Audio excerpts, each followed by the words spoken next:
Bom dia, turma! Tudo bem com vocês? Vamos dar início a mais um dia de aula, de estudo e muito aprendizado, onde nessa manhã de sexta-feira iremos trabalhar nesse primeiro momento com a disciplina de redação, certo? Então vamos lá. O nosso gênero textual que será trabalhado na disciplina de redação, intitulado Lenda. Algum de vocês sabe o que significa lenda? O que são lendas?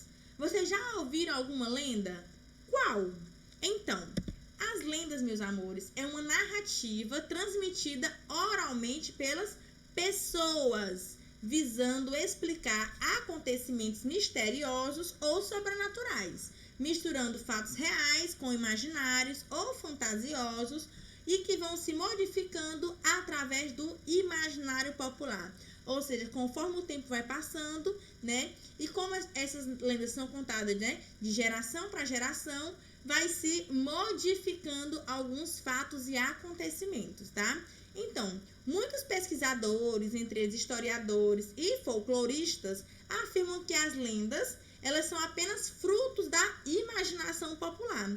Porém, como sabemos, as lendas em muitos povos são os livros da memória. Ou seja, é lá onde eles recorrem a algumas histórias, alguns personagens, né, isso, da memória daquele povo. E as lendas, elas variam de cultura para cultura, né, isso de região para região.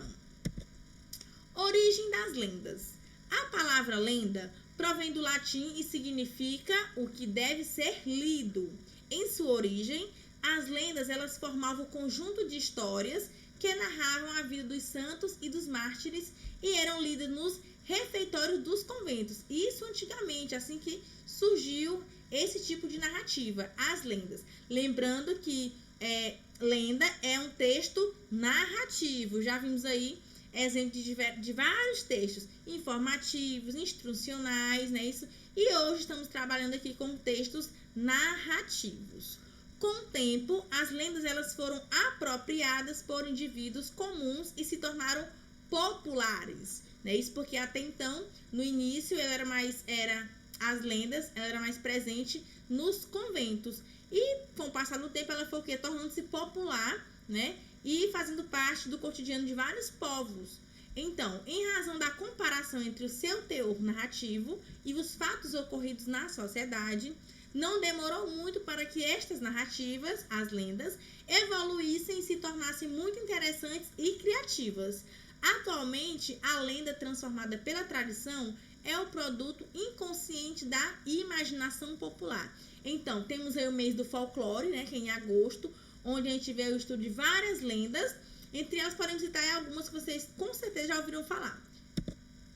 Então, nesse tipo de texto, esse gênero textual, lenda, ele possui algumas características específicas, onde esse tipo de textos são textos narrativos, eles são escritos em parágrafo, contam uma história por meio de uma sequência de ações, de acontecimentos, de fatos, e são narradas em terceira pessoa, onde o narrador é o quê? Observador, não é narrador personagem, ele não participa da história, ele está só o quê? Narrando, certo?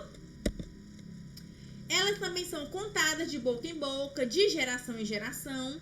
As lendas vão sendo transformadas, mas sem perder uma de suas principais características, a fantasia, né? Isso, a lenda não é algo que é real, né? Então tem uma mistura aí, né? Um pouco no que as pessoas costumam dizer, a realidade do que realmente aconteceu, mas podemos ver que a lenda, ela se trata o quê? De uma fantasia, de uma história fictícia.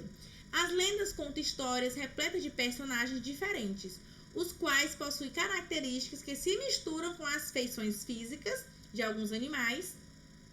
São histórias que falam de situações sobrenaturais, irreais e até mesmo irracionais.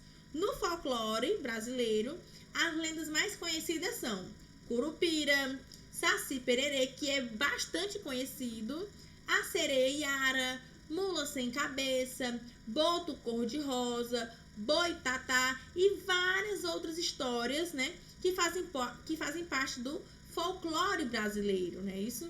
Então, uma lenda muito comum no Piauí, sabemos que cada região, né, tem sua cultura. Uma lenda bastante presente no Piauí é a lenda do Cabeça de Cuia. Quem não conhece pode estar pesquisando, tá bom?